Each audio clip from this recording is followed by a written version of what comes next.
I've spent my whole life leaving, slipping out of places before they could trap me, untangling myself from people before they could hold me too close, running, not out of fear, but out of habit, because leaving felt safer than losing, because I thought distance was a kind of protection. I've never been a fighter, not for things that don't fit, not for love that stings, not for friendships that ask for more than I can give. Whenever things get hard, I leave. Not because I don't care, but because I care too much. Because I've convinced myself that distance is a kind of safety. That if I go before it falls apart, I'll be spared the pain. And for a while it worked. I walked away from everything that felt heavy, everything that made my heart uneasy, friendships that became too demanding, relationships that felt like too much or maybe not enough. I abandoned them before they could abandon me. And I thought I was protecting myself. But what I didn't realize was that every door I slammed shut left a window open for the past to creep back in. I thought I was leaving things behind, but I was just carrying them with me. Unfinished, unresolved, whispering their what-ifs in the quiet.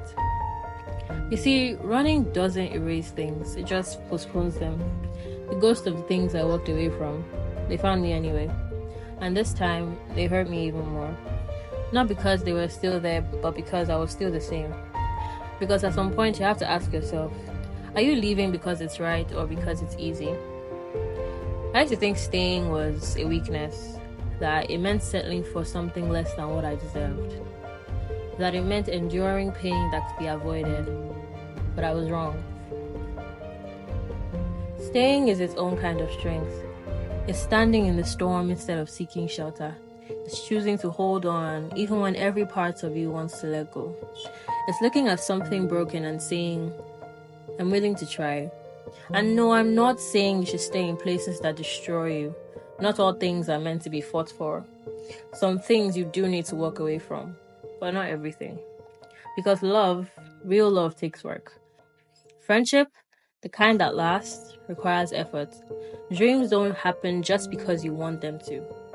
The things that matter will ask something of you. And if you always leave at the first sign of difficulty, you never know what they could have become.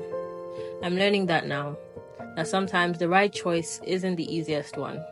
That healing isn't found in running, but in facing. That the life I want isn't waiting for me somewhere else. It's waiting for me to stop running and build it right here. So if you're like me, if you spent years avoiding, escaping, choosing the exit before the fight even begins, I want you to know something. You don't have to keep running. You don't have to carry the weight of unfinished goodbyes. You can stay.